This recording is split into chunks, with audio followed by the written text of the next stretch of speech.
دوای 29 ساڵ لە ڕاپەڕینی بەهاری ساڵی 1990 و پێکهێنانی نۆ کابینەی یەکگرتوو لە هەرێمی کوردستان تاوەکو ئێستا پارتی و یەکێتی نەیانتوانیوە هێزێکی نیشتیمانی یەکگرتوو لە هەرێمی کوردستان دروست بکەن. ئەمە لە کاتێکدا سەرڕای بوونی چەندین هێزی چەکداری جیاواز لە نێوان حیزبەکان هەر بەرپرسە و هێزی تایبەتی خۆی هەیە، تەنانەت لە ناو پارتی و یەکێتیش. ئەمەش ئەو مەترسیەی دروست کردووە هەر کاتێک بەرژەوەندی پارتی یا یەکێتی کەوت بێتە مەترسیەوە بە هەڕەشەی هێز کێشەکانیان چارەسەر کردووە، هەر لە شەڕی ناوخۆوە تا کۆتا هەڕەشە کە لە ئێستادا لە زینی وەرتێ سەری هەڵداوە.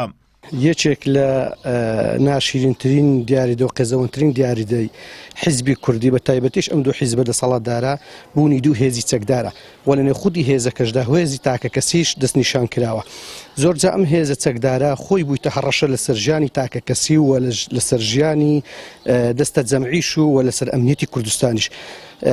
ئەم هێزە بەکاری دەهێنرێت و بەکار هێنراوە لە چ کاتێک بیانەوێت و بۆ چمە بەرسێکیش بیانەوێت.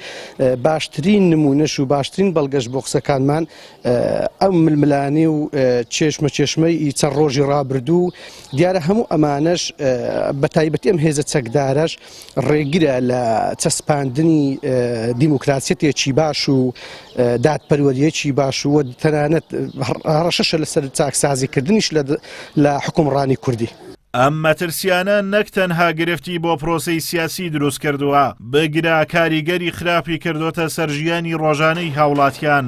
زۆربەی کات بەکارهێنانی هێزی حزب بۆ سەرکوتکردنی دەنجی ناڕەزایەتیەکانیش بەکارهێنراوە، وەکو خۆپیشاندانەکانی حەفدەی شوبات و چەندین ناڕەزایەتی تر. لە ئێستاشدا گرفتی دانیشتوانی دۆڵی زینی وەرتێ ترسود لە ڕاوچەی بۆ دانیشتوانی سنوورەکە دروست کردووە و مەترسی دووبارە شەڕی ناوخۆ لەو سنوورە لە ئارادایە. بەداخۆ لەو چەند ساڵی ڕابردوو کە کابینەیەک لە دوایەکان هاتن بەوەی کە هێزەکان یەک بخرێن، بەڵام تا ئێستا هیچ ئاسارێکی یەکخستنی هێزەکان بەڵکو زیاتر پەرتەوازەیی پێوە دیار نەک ئاساری یەکخستنیان هەبی یاخود کاریگەری یەکخستنیان هەبی، بەڵکو نزیکترین نمونەش لەو ڕووداوانەی چەند ڕۆژی ڕابردوو لە ماوەی ڕابردوو هەم لە زینی وەرتێ هەم لە ناحیەی بالیسان و شوێنەکانی تر کە بەڕاستی وەکە ئەم هێزەکانەی کەوا سەر بەخۆنین یاخود سەر بە حکومەت نین یاخود حیزب ڕاستەوخۆ پاڵیان ئەدات یان کەسێک ئەتوانی بیان زولینی هێزەکان بزولینی لە ناو حیزبێشدا شەخصێک وەکە کە نیگەرانی لەلای خەڵکی دروستبی بە شێوەیەکی گەشتی خەڵکان ئاسوودەنین لەوانەی کە هێزەکان بۆ شێوە بن.